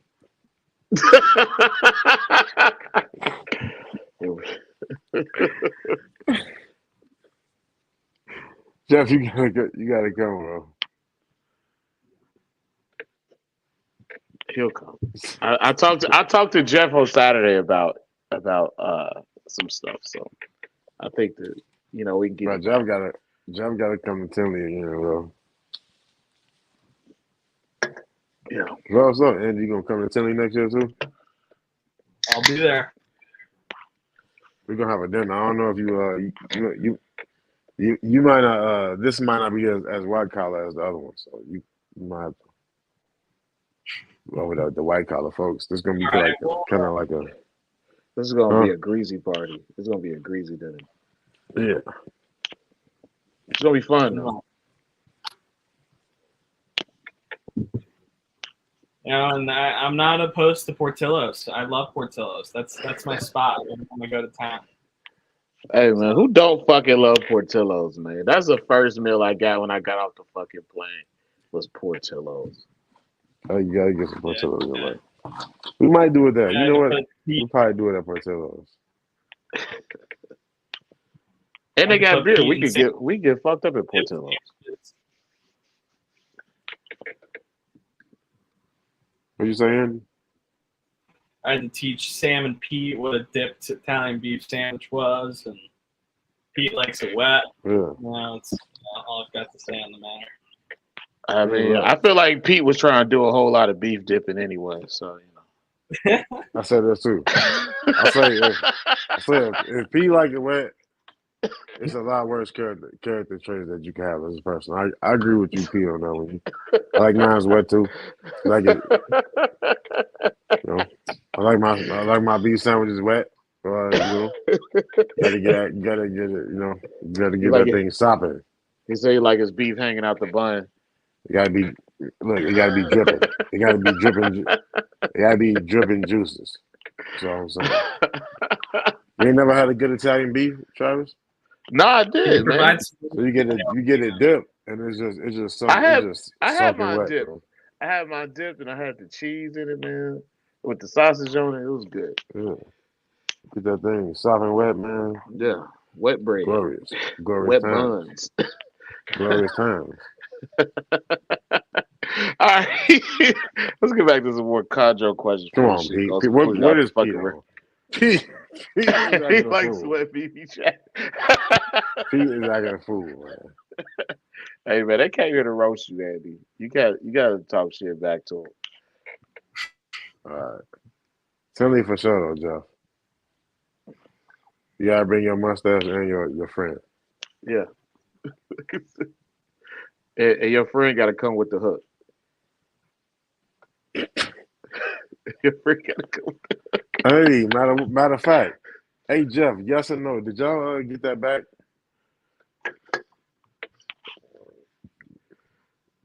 Just simple yes or no. Did you see Jeff's? Did y'all get that back? Did you see Jeff's friend's hook? Yeah.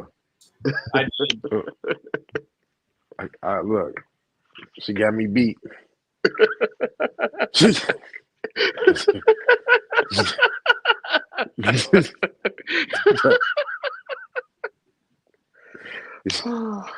Yeah, I mean, beat. All right. That was rough. That was long. That was a little much, my brother. She tells for a retake, but I mean, I believe her. I think. I think it was for Jeff. No, that's cool. All right. So, Kenny, I know that you are an expert in lineage and stuff. So, I'm not an why don't you? expert. Don't tell nobody that, please. I mean, you like as much of an expert as like a fucking shade tree mechanic Just is a future mechanic. expert.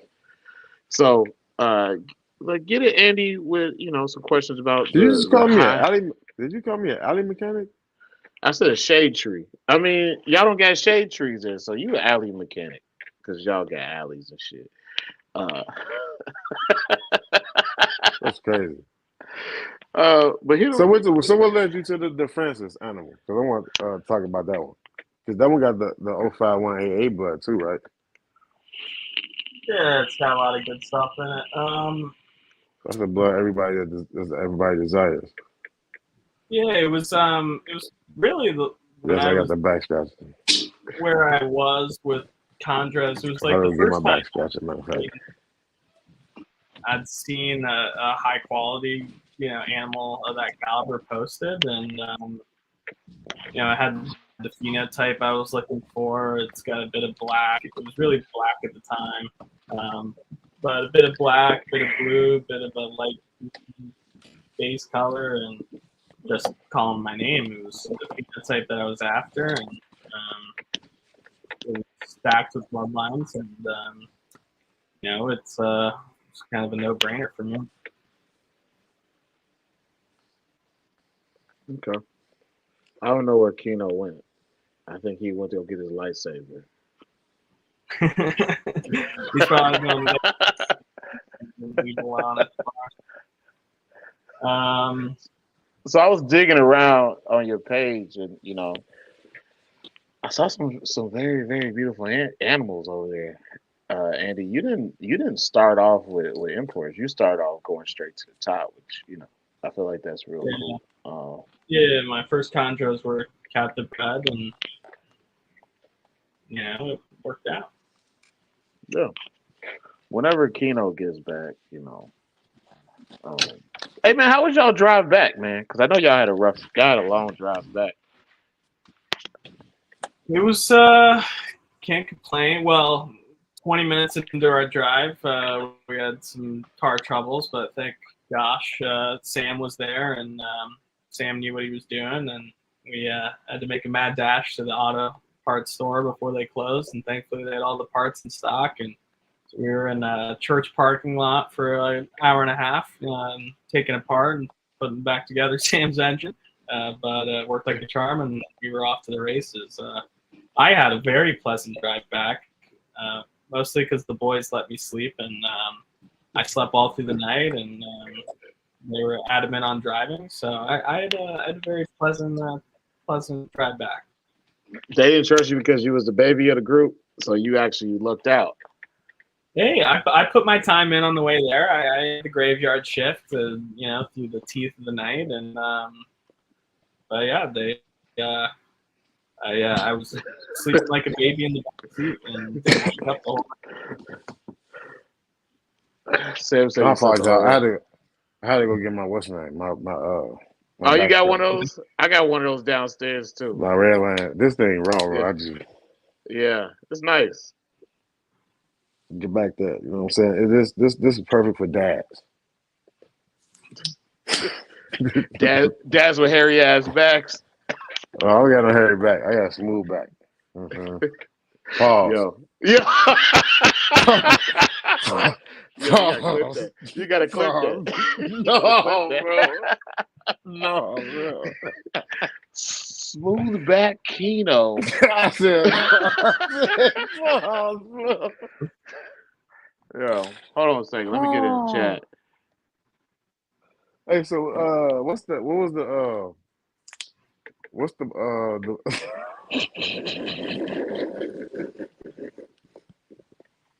I'm sorry. I think Oh, chemo's still scratching. well, huh. Let's do it. What is the explain the bloodlines to the shaggy animal that you got? Yeah, so that's a female I got from Tim Morris. It's from Shaggy to a male that I know as 1.11 TM. So that was at reduced to the Gordon Blue 2 female, which is all the daddy pants, Tim Morris Blue female, and then to Legend, Legend. the Gordon Blue female, and then Shaggy's out of Carpet Man and Queen. So it's a good mix, a little bit of everything. She kind of looks more like a tricolor more than anything. So yeah, I got a lot of plans for her. I just hope she cooperates.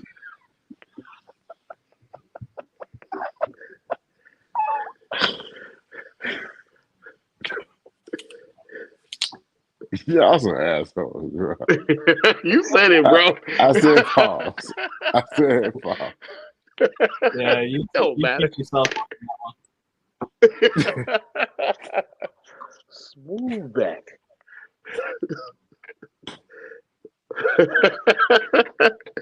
I'm out to. Yo, I need a. You said clip that. You gotta clip. Yeah, wow. So really, man, in general, like, you threw me out, bro. In general, with these, with some of your, higher, high class designer chondros, do you expect, to have larger clutches in the future?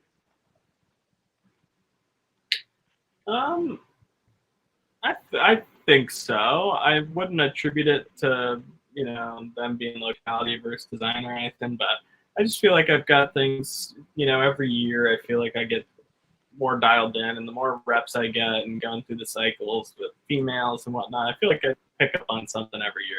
So I agree with that. Yeah, I'd like to think I agree that, with that. had less slugs and breeding females when they're in their prime, and which I haven't really had the opportunity to do. I think the females I'm raising up and have been in my care for a long time. I think animals that are dialed into the rhythm of my room and have been here for a long time, they'll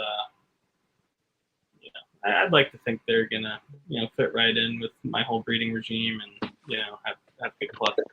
I'd like to think so, but who knows what the Chondro gods will throw at me. Yeah. You got anything else that you're trying to acquire, or you think that your collection is pretty much set?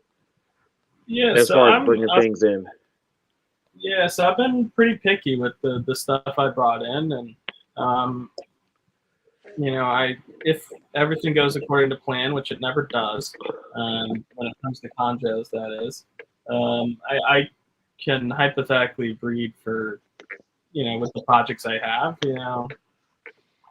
2 to 4 generations, and I will say you eye pick as hell what you got coming in. Yeah, so I've been, got my hands on some nice stuff, and I could use a couple more blue line females. But apart from that, I'm pretty content.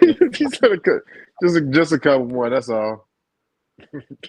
Yeah, a couple more female. I did what everybody did, and I bought a lot of unsexed, unchanged Nias, and the majority of the unsexed stuff I bought ended up being male. So I'm very, very male heavy, which I'm, not complaining about. I think it'll come in handy and gives me a lot of stuff to work with.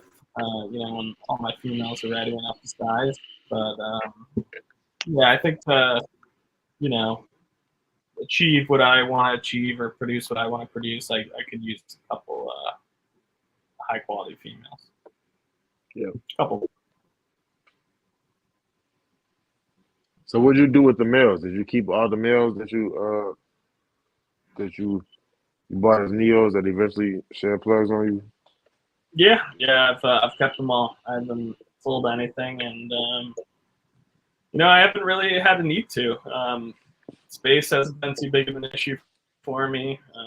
I'm about to open up a lot more space. To plan for the future and whatnot, and so I haven't had really a reason to I sell. would say keep a nice amount of males too, because sometimes, man, it's just some males and females is not compatible with each other. They can be like your most favorite pair. Yeah, like 100%. Like I have all these picture perfect pairings planned out in my head, and I know, man. Me too. Male, unfortunately it's not going to work that way. So you just gotta roll with whatever situation gives you. And I think having a bunch of extra males in your back pocket can be a good thing. Yeah. You ever thinking about outcasting your males to some imports, like raising you up like a small sub-adult group of females or something? Yeah, so I've got 4 red Neo Beox that I'm raising up. So I definitely plan putting some stuff to that, like my Blue Deuce outcross stuff. Yeah. Calico males to them, whatever else. But yeah, I certainly have Beoc outcrosses in particular in the future. And, that being said, I'd love to have Maniquaries or, Highland types or whatever, but, it's just a lot easier to get your hands on some BX these days. These days, tell me about it. Especially like the last couple of years, man. It's been desert out here with the quality imports. Sure. Yeah, so I picked up a big group. And 4 females is what I got out of it that are still rocking and rolling and doing well. And I hope to pair some up as soon as next year. Cool. Hey Sam, shit, I ain't gonna lie, man. I benefited from the one of mine was from the genetics test and shit, so I can't hate on it. Well, it's over now. And the genetic testing was great while it lasted. It was awesome. It was. Total game changer for combat. But that was, man. When you was able to get in on that, then to be able to have babies that's like 5, 6, 7 months, or not even that. They first 2 sheds, dog, maybe a month and a half. You've been able to tell what sex they are, man. That's crazy, man. It was great while it lasted for me because I wanted animals from specific pairings, and females in particular to have the blood I wanted them to have, and it was as easy as just to pick out the female I wanted.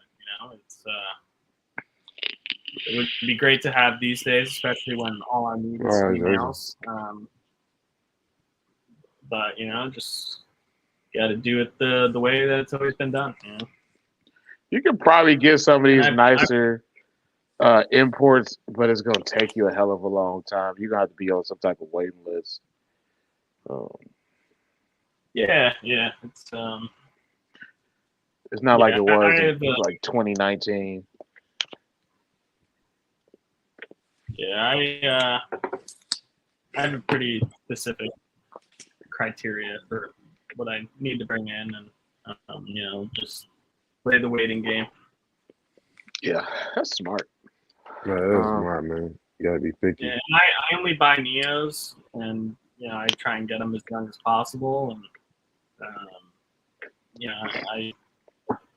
I don't like bringing in older stuff, especially like 3, 4-year-old females and stuff like that. So it's just my preference to raise up young animals. I think that is a good, outlook on it. I will say this part though, it does seem to take females a little longer to mature, so it might actually be somewhat beneficial to get some females that are a little older. Yeah, it's just hard to find a 3 to 4 year old female that has the exact bloodlines you want, or it has the qualities you want that isn't been in a suspect environment or Yeah. For a lot years, of snake dealing with snakes. been in a shitty care system for multiple years. You'll know what's going on with that animal.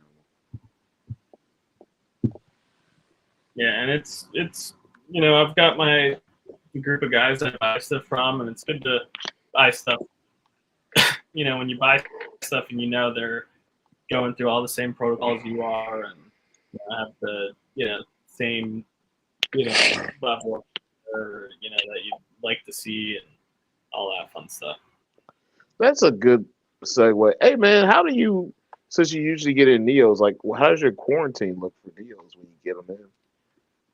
For Neos, for really young stuff, I get them a lot younger than most people get their snakes. If it's from James, I'll take it after a couple meals, or whoever. I try and get them as young and fresh as possible.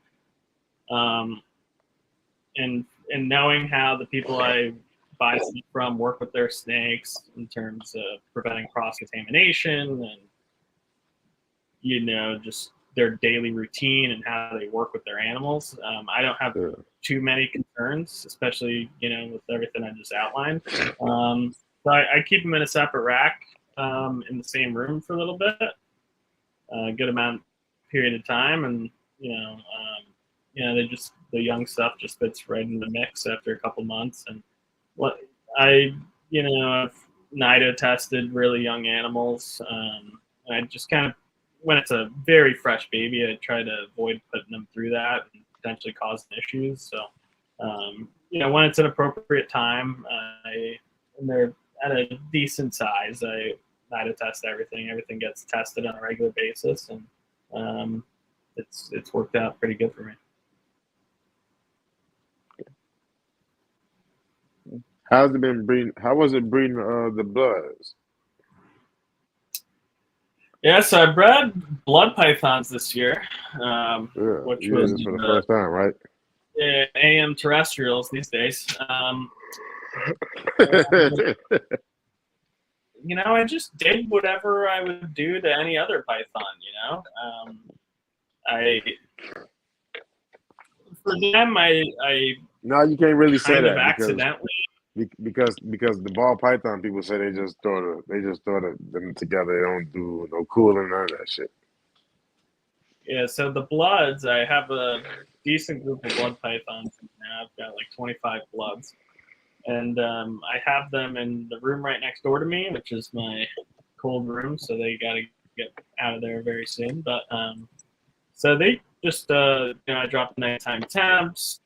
I accidentally food cycled them. I was just maintenance feeding them, and I didn't feed the female for like a month and a half, and she was just looking prime. So I threw the male in, and between me and you guys, my female's a total.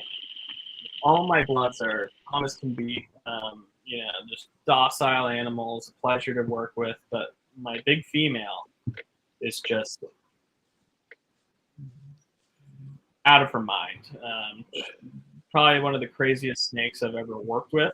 All the pythons I've ever worked with, she's just beats to her own drum, that's for sure. So after I paired them up, for one time I left them in for like 3-4 days, and the male was locked up with her the whole time. I was like, you know what? I got a lot on my plate right now. I don't even want to breed blood pythons. So I pulled him out, and I put him back in his tub. And then, like a month later, I go to feed the female. I gave her an extra big meal. It was probably a large rat, jumbo rat. And then 3-4 weeks later, I go feed her again, and she doesn't eat. And I didn't really think too much of it. I wasn't trying to, go through with the project. I had a lot going on time at work, and just, dealing with all the snakes that I have that, it just wasn't something that I wanted to pan out, really, to be frank. And then I came home one day, and then she shed, and I wasn't even connecting the dots, of her refusing food. I was like, that's weird. It's the first time she's ever refused, but I didn't think that she could be gravid. And then she shed, and then I offered her food after she shed, and she didn't eat. And then I came home one night and did my rounds as I do, when lights are out, and she's sitting on a giant pile of eggs. So, and with her, I needed. She lay? She laid 16 perfect eggs, no slugs. Look at you, Andy. When you fucking up? So yeah, I kind of bred them on accident. Well, I did everything, set the parameters for them to go. I just, in my head, I, didn't want to have blood python babies this year, and now I've got a rack of 16 baby bloods behind me, and they are awesome. They're a real treat. Total change of pace from the chondros and the emeralds and everything else. They're very unique, compared to everything else I keep. So they've been a blast. I've loved the whole process, and getting them going and just dealing with them. They're awesome. So I'm really happy it panned out. Cool, man. How was establishing those babies? It was a little different, not quite like getting baby arboreals going. Yeah. A lot of people told me I couldn't tease feed him really. I got everything to eat the first try, but I was tease feeding some of them, just trying to get a strike out of them, as you do with chondros or whatever baby arboreal it is. And it did the trick. So I pulled out some chondro tricks on the bloods, and ended up doing the job. So they've all eaten 5-6 times at this point, and at this point they're sight feeding. As soon as I present the prey item, they grab it and wrap it, and do everything they're supposed to do. So they're getting rocking and rolling, that's for sure. But yeah, it was a lot of fun. It's the joint project between James and I. So it's a lot of fun. You guys keeping all of those babies? No, I'll end up cutting them loose when they're ready. I'm in no rush really at this time. I'm just still not even thinking about selling them right now, but they will eventually all be sold. If anybody wants some blood pythons, let me know. Send me some pictures of one. Send me some pictures of a few nice ones. Yeah, I hatched out T-positive petites and T-positive, so it's a very variable group, and they're I don't even know awesome. what that is. You said a T-positive what? Petite? Petite. Yeah, it's a crazy pattern disrupting mutation. I could probably pull one out if you really want to see one. Go ahead, pull it out. Pause. Sorry. I don't know what's going on tonight. I don't know what's going on tonight. What you been watching all day today, bro? I'm talking about the snake, man. Damn, man, relax.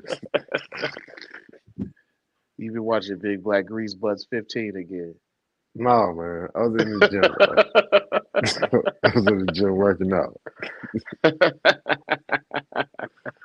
Not doing none of that extracurricular stuff. Doing push-ups. Why you say push-ups like that, bro? Pushing up. So this is a petite. They kind of have like a crazy, what you'd see in like granite berms, or there's several other all right. I species. see what you're saying. Great. And that's a baby? They come out huge. The snake's probably I know 4 or 5. I know bloods get big, but what are you starting on? I got them going on hopper mice, based on some recommendations from other breeders. But Yeah. yeah, they're all eating adult mice now, and I'll eventually get them over to rats. Okay. Damn, that's big. That's a big They're- prey already. They all on frozen thaw, and then I'm struggling on live. Yeah, I've never had to get a baby snake going on live. I've gotten everything to eat frozen. I've actually never gotten anything to go on live either, except for a live lizard. I haven't tried. I just haven't had the need to. You know, I prefer to get everything going on frozen. Yeah, I had one that got started on live lizard. I'm not opposed to it. You know, I just haven't have it be a necessary thing. You know, yeah. This is one of the ones that Chuck went and caught for you. Nah, man, this was from the first clutch. One of them got started on live lizard. Bro, I actually appreciate Chuck for catching them lizards for me, man. Actually, my neighbor, when I flew back in, I was the Uber dropped me off, and my neighbor comes running across the street. The kid that cuts my grass that you think I'm using for slave labor. He comes across the street with a bag of That's true. 5 skinks. Yeah, he caught five skinks, and he was like, "I caught these for you." I was like, "Thanks, man." So I paid him for them.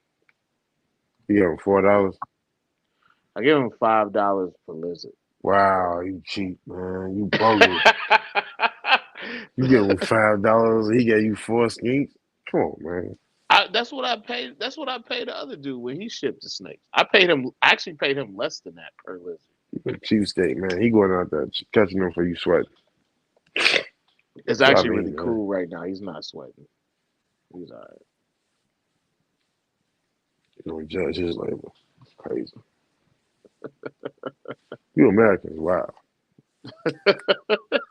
You an American too. What's up with those what's up with the blood though? They how big are the parents?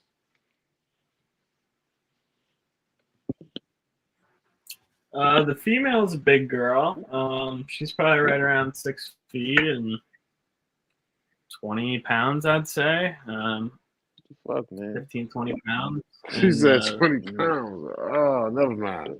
yeah, I could be fuck off with just on my guess estimate. I've never weighed her or anything like that, but she's Probably about what, 5, 6 years old? she's 8 or 9. That's like the same size of a Rwandan refugee. So yeah, the male's a typical male blood python size, 4 feet or so. And Okay. You said she so how thick were the eggs compared to green tree eggs? they're very leathery to the touch. They're huge. I didn't weigh them or do any specific measurements, but they are probably like the size of 4 chondro eggs. Damn. They're really big. But yeah, that was my first comment when I saw the clutches. Wow, look at the size of those eggs. He was like, "Fuck." Man, So- that's a lot, so- man. So how'd you incubate the blood python eggs? The same as chondro eggs? Same exact thing. Yep, like 87 and a half, and let them bake. And they go a fair bit longer than chondros, so that was different. But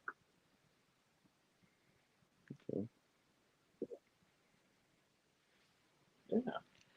So you got any plans to work with any other species? Yes, I work with the emerald tree boas, northerns, and basins. Got some Moluccan scrub pythons, diamond pythons, Boland's pythons. Where you get your basins from? Ed Marino. Yeah, okay. yeah, The there. big money. That's that I big like money talk. I like keeping That's that different quality stuff. shit, though. Yeah, it's keeps things interesting, and I like having different things going on. So the vast majority of the collection's chondros, but I like to have different side projects to work on, and everything. I can find something very easily to nerd out on. So I like keeping things fresh. Okay, so we under 10 minutes, Andy. So you got anything else that you want to let anybody know that you didn't get to talk about it like during the course of the show? You did a good job coming behind John Irby, by the way. Yeah, real good job. Yeah, I think you was hard, talking shit about that. hard to follow that one up, that's for sure. But no, I don't think so. I think he actually came behind Chuck and Ruben and Lupe. Yeah, that's right, no doubt. But yeah, I think we covered a little bit of everything. I'm always happy to talk shop. So, I didn't touch on anything that anyone wants to hear me talk about. I'm more than welcome to reach out. I'm still pretty new at this. You still riding on a donut? I still have a donut on my car. Yeah, I had a flat tire just before the show. So I'm worn out today, no doubt. So yeah, I mean, hey, for real, man. Hey, I know how that shit can be. You probably stranded for a little minute, waiting your homies. So look, I do appreciate you still like hightailing your home and still joining us, man. I know you was probably low on energy after that shit. Yeah, hey, it's life, but for real. happy to. But yeah, I mean, is it supposed to be a big tire or a little tire? It's supposed to be a normal sedan-sized tire, and I got a donut on it right now. So that's not that bad, man. That's not that bad. Nah. That is some Memphis shit to say. It's not good riding on a donut, Travis. You can't ride on a donut for like 3 or 4 weeks. But it's not like a big ass vehicle, man. Man, look, I guess the disclaimer some southern shit. Disclaimer I put out there is I don't entirely. I'm no expert.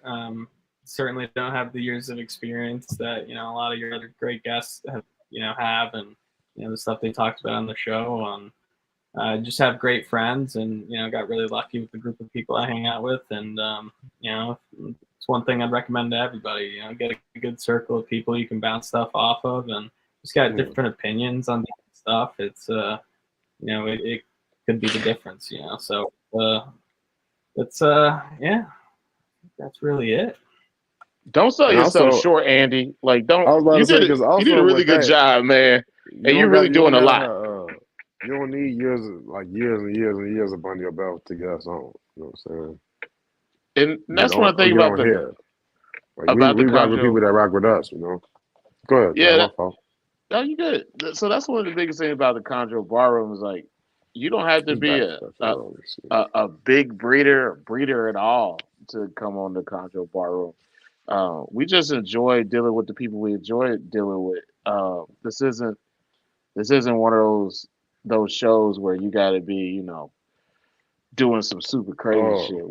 We just want to have interesting conversations with chondro keepers while Keno molests his smooth back. Oh, this is like almost my arm now. Damn. Yeah, he's never gonna. You on that hair on? You on that hair on? Nah, this is back scratcher from Redline. This is amazing. Yeah, it feels good, bro.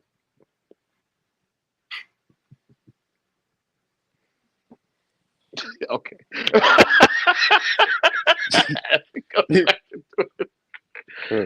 Sometimes this is not an ad, by the way. They didn't pay me for this. Sometimes it's like dealing with a child, dealing with this dude. What? It's a back scratcher, man. What the fuck is that? You get all night to scratch your back, your smooth back. Man, what, man? SMOOV back. I guess I ain't gonna lay that one down. Oh. Nah, bro. But yeah, Andy. So give some shout outs No, to Sally gotta ask him. what? He said Oh, golf pay as well. he didn't have. He said golf pay as well. Holy fuck. Yo, Jeff hilarious, bro. To answer the salad manners question, I dropped temps as soon as I start to see more condensation building in the egg box, or just I use thermocouples in my egg boxes. Once I see the temperature start to rise a little bit, I drop down to 86 for the rest of the way. And I typically have my chondros hatching on day 52. Okay. Using that. Yeah, I mean, I think that that's a good way to go. I realistically think that they do a little bit better going a little bit longer.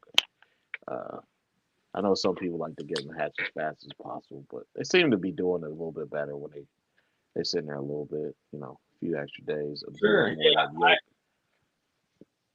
Yeah, that's what I was about to say. I haven't had any snakes emerge without fully absorbing their yolk or whatnot. I don't have the numbers or the amount of clutches that most people say something concrete about it, but I haven't had any snakes come out without absorbing all their yolk doing that.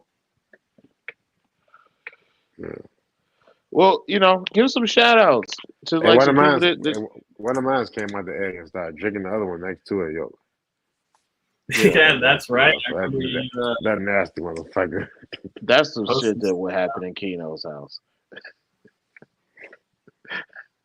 Yeah. That's some shit that they just got from their keeper. Wow. They probably heard all your eating ass stories. They was like, let me do some nasty shit too. First off, I ain't never did that. That's disgusting. That's Randy. Randy brought that to the show. Randy was acting a fool on the show with that. That wasn't me. You co-signed that shit. No, I ain't co-signed nothing. Randy was serious about this, so I started asking questions about it. No, this happened before Randy. No, it wasn't, bro. Yes, bro. Chuck was the one who brought eating ass about. That is true. You said something about it being a balloon knot. Exactly yeah, right. bro. Chuck is the OG of eating ass, so it's not Randy. But it's not me. I ain't co-signing none of that, bro. I just asked questions, bro. Okay. It was something that Randy was very passionate about. I like how we gonna end this episode about eating ass. Can we go 2 episodes? You brought it up. Can we go 2 episodes? You brought it up. What do you mean we? I didn't say nothing. Yeah, but he was talking about your snake, doing that shit with the yolk. I mean, it's the same thing that eating ass. No, bro. You just went off. You just had to take it off the rail. You just had to. You had to. Had to. We almost at the end. We did a really good job, bro. Like it didn't get bad. You was trying your best. You had to contain yourself. Like ever since you turned the sex light on, you was just. So this is an eating ass light. You can control it. I don't know what goes on with that. That's your business, sir. I don't know. It's a blade light. Anyway, Andy, give some shout outs to people that you feel like really helped you out, like for real. Sure. Yeah. Yeah, I mean, big shout out to James, of course. Tommy Budway, really good dude, doing a lot of cool stuff. Kind of flying under the radar a little bit, but certainly give him a check. Tommy Budway, for sure, he is. He flying under the radar for sure. Yeah, Gadumi Exotics. He's got some awesome stuff going on, and Christian Stewart helped me out a lot, especially with getting my room dialed in, and with my neonate husbandry and all that fun stuff. Tim Morris. I'm sure I'm leaving some people out, but those are the kind of people that helped me out and steered me in the right direction. So I certainly wouldn't be where I am without them. That's what's up. All right, Keno, you want to give a shout out to anybody I feel like you've been watching Wesley Pipes videos all day, so you might want to give a shout out to old Wesley. What the fuck?